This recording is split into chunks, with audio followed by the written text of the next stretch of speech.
fragile, either due to loss of the nutrients that we need to maintain them, due to age, due to lots of other reasons that we will talk about. But our bones naturally pull calcium and vitamin D out the pulls them out of their bones if we don't get enough of it in, we're not taking it in orally. So we have to be really careful as we get older to really make sure that our bones are getting the nutrition they get. It seems to be that the hip, the spine, and the wrist, which is when you have your bone density taken, that is where the measurements seem to have the most likelihood of acknowledging fragile bones is in those three areas, the hip, the spine, and the wrist. So I'm sure that if you've had a DEXA scan, that's where they have scanned you. So osteopenia is where it's a precursor to osteoporosis. Not everybody has osteopenia before they go to osteoporosis, and not everybody has ever gets to osteoporosis. They just hang in this osteopenia condition where their bone density is less than it should be for your age. And we'll talk about what that looks like. If osteopenia is recognized early, you can try with a lot of different modalities to keep it at bay as osteopenia. Osteoporosis can be far more, I think, limiting, because you do begin to worry about what you're doing activity-wise if you have osteoporosis, and it's a really severe case of bone loss. So we want to try to prevent that. And I think that's where preventive medicine is really important. And I think, thank God, we're finally getting to that point in medicine where we can talk about prevention. And osteoporosis, while we maybe can't prevent it, we can certainly diagnose it early. And just like, mammograms and colonoscopies and other things, we should be getting a baseline DEXA scan, which is the measurement for osteoporosis. And you should get that at the least get one when you're 60, if not before, and then every 2 years if your bones show any degree of not being, perfectly okay within the range.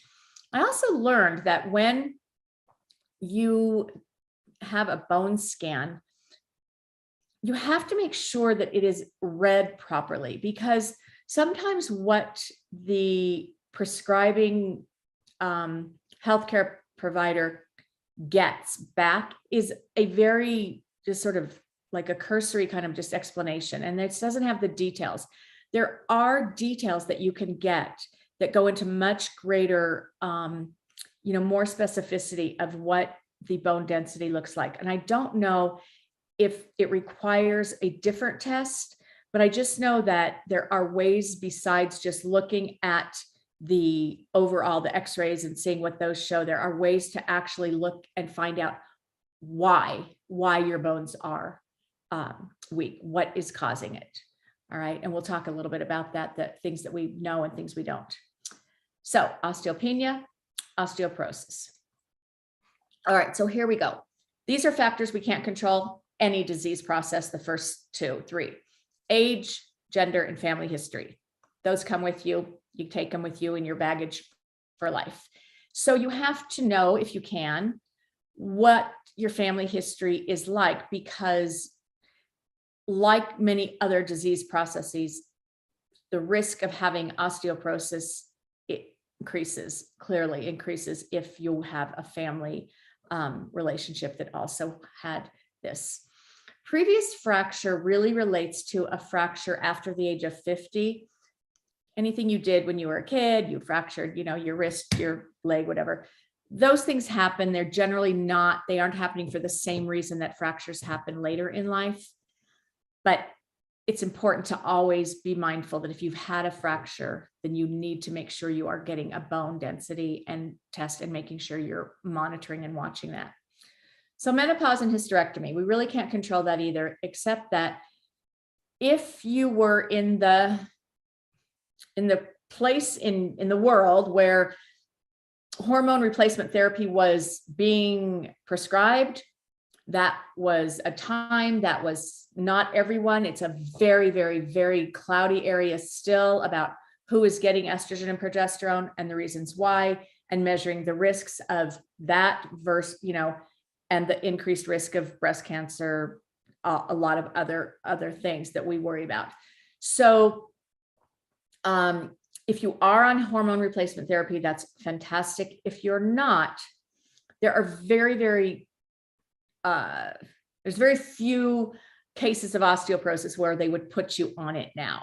There's other medications that do a better job of preventing the loss of bones, and that's what the medications do. So just be mindful that if you are in the menopause hysterectomy group, you must make sure that you have this baseline DEXA scan and discuss options for treatment with your doctor. Okay, now these are risk factors that we can control. Again, every disease process, if we want to keep it a little bit at bay or chances of coming to us, we're going to manage our alcohol use, smoking, literally I don't even know what it is, but all the, things that are in nicotine literally pull the calcium out of your bones. It's like they go in and they just pull it out. So smoking is really, really known to be, that's why you see a lot of people that are very thin that have been smoking for a long time. And that is one of the side effects. So weight, diet, and exercise all go together, right? So weight is very important because you can be, like I say, like skinny fat, which is you can be thin, and not have a lot of weight on you, but you can have the wrong weight.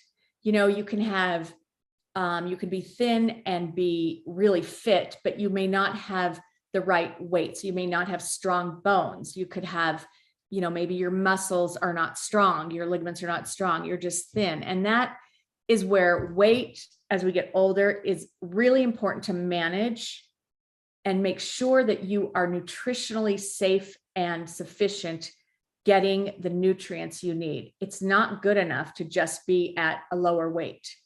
Clearly, overweight with the wrong kind of weight, fat, etc., puts a lot of pressure on our joints and a lot of pressure on our bones.